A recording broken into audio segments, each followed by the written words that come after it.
भारतवर्ष का पूरा सभ्य समाज आपको बधाई देने और आपके राज्य अभिषेक में सम्मिलित होने के लिए यहाँ एकत्रित हुआ है। मैंने अपनी लंबी जीवन यात्रा में ऋषियों का ऐसा समूह कभी नहीं देखा।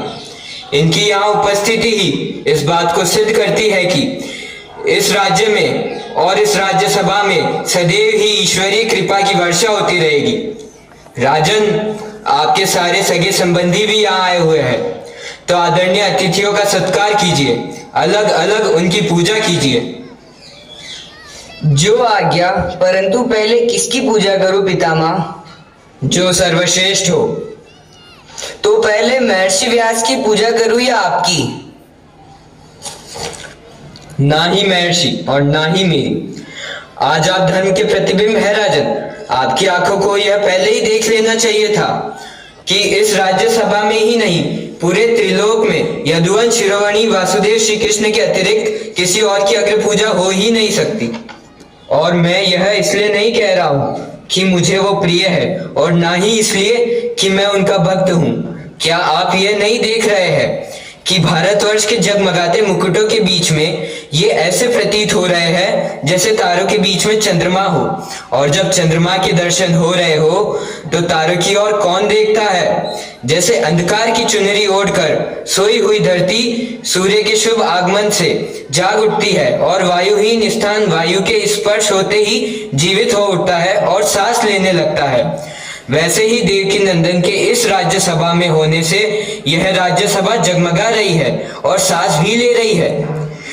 तो क्या इनके यहाँ होते हुए स्वयं महर्षि व्यास अग्र पूजा के लिए आगे बढ़ सकते हैं? कभी नहीं, कभी नहीं। ये यहाँ है और इनके होते हुए कोई और पूजनीय हो ही नहीं सकता। यदि किसी को कोई आपत्ति हो तो अवश्य बोल सकता है।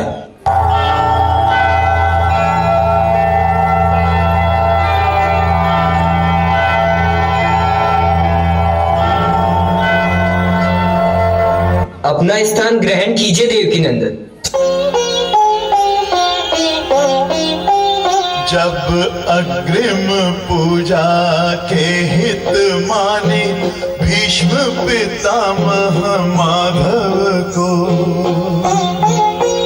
जब अग्रिम पूजा के हित माने भीष्म पितामह माधव को, सब धन्य कहें सब धन्य हुए, अरु धन्य करें मानव भव को। तब निश्चित ही निश्चिंत हुए कर पूजन अर्पण चरणन को।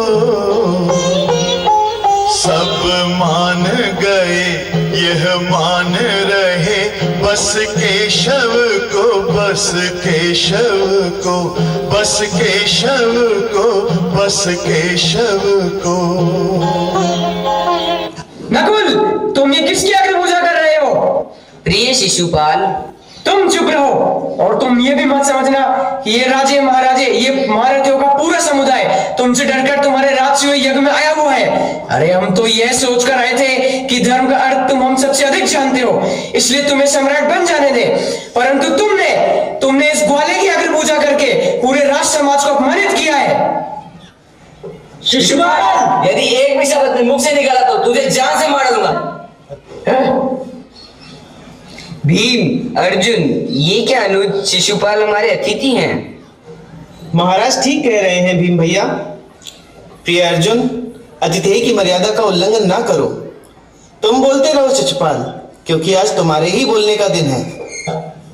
अरे बोलूंगा क्यों नहीं, क्या मैं तुझसे डरता हूँ? अरे मैं तो ये भी नहीं मानता कि तू मेरे मामा वासुदेव का पुत्र है और तुझको ये स्थान ग्रहण करने का अधिकार ही नहीं है, क्योंकि ये स्थान या तो महर्षि व्यास ग्रहण करे या हस्तिनापुर नरेश धृतराष्ट्र। स्वर्गीय महाराज कंस के दास नंद के पुत्र का मुख्य अतिथि के स्थान पर बैठना सारे राज समाज का घोर अपमान है। शिशुपाल और ये पितामह बन बैठे भीष्म भी सटिया गए हैं, और इनकी यह जीवन ब्रह्मचारी की प्रतिज्ञा भी ढोंग है, ढोंग। शिशुपाल, महादेव की सौगंध, यदि ये मेरे प्रिय युधिष्ठिर के राजसूय यज्ञ का समारोह नहीं होता तो मैं तेरी जीभ काट लेता। ये आपका अपमान नहीं कर रहा है पितामह, ये मेरा अपमान कर रहा है, इसे बोलने दीजिए। अरे मुझे बोलने के लिए तेरी आज्ञा नहीं चाहिए, समझा? इस ढोंगी ने प्रस्ताव रखा और शापित पांडवों के पुत्रों ने इसे झट से स्वीकार भी कर लिया। और ये उचक्का उस स्थान पर बैठ भी गया जहां बैठने का साहस कोई भी दास पुत्र नहीं कर सकता। क्या ये द्रुपद से बढ़कर तुम्हारा हितैषी है? क्या द्रोणाचार्य कृपाचार्य से बड़ा आचार्य है? क्या दुर्योधन अश्वत्थामा और कर्ण से बड़ा योद्धा है? नहीं लिया। ना ये द्विज है, ना राजा और ना ही आचार्य। तो फिर नंदगांव की गायों का दूध दुहाने वाले इस ग्वाले को किस दृष्टि से तुमने अगर पूजा के योग्य मान लिया? आप सुन रही हैं ना बुआ, अब मैं क्या करूं? शिशुपाल, यदि तू अब भी चुप न हुआ तो मैं तेरी जीभ खींच लूंगा। इसे बोलने दीजिए दाऊ। आप भूल गए कि मैंने बुआ को क्या वचन दे रखा है? 100 अपराधों तक मैं इसे अवश्य क्षमा करूंगा। तुम्हें क्षमा करना है तो करो, मैं नहीं कर सकता। इसने पितामह भीष्म का अपमान किया है, इसने बुआ कुंती का अपमान किया है, इसने तुम्हारा अपमान किया है और तुम यहाँ बैठे मुस्कुरा रहे हो। मुस्कुरा नहीं रहा हूं दाऊ, गिन रहा हूं। यदि तुम्हें और भी कुछ कहना है शिशुपाल तो कह डालो, क्योंकि अब तुम 3 अपराध और कर सकते हो। अरे तुम मुझे क्या डराते हैं रे मायावी? और तू 3 अपराधों की बात करता है। मैं यहाँ खड़े खड़े 300 बार तेरा अपमान करूंगा और तू मेरा कुछ नहीं बिगाड़ पाएगा। और तेरा मान ही क्या है रे जो तुझे अपमानित करूं? गिन, ये हुआ 98। तू एक तुच्छ चोर है, ये हुआ 99। तूने महाराज कंस का नमक खाया और उनका ही वध कर डाला, तू कृतज्ञ भी है, ये हुआ पूरा 100। बोल क्या करता है तू? बस अब रुक जाओ शिशुपाल। अरे तू तो एक बहरूपिया है जो राजाओं के वस्त्र पहनकर इस सभा में आ बैठा है। तुमने मुझे विवश कर दिया शिशुपाल, सावधान।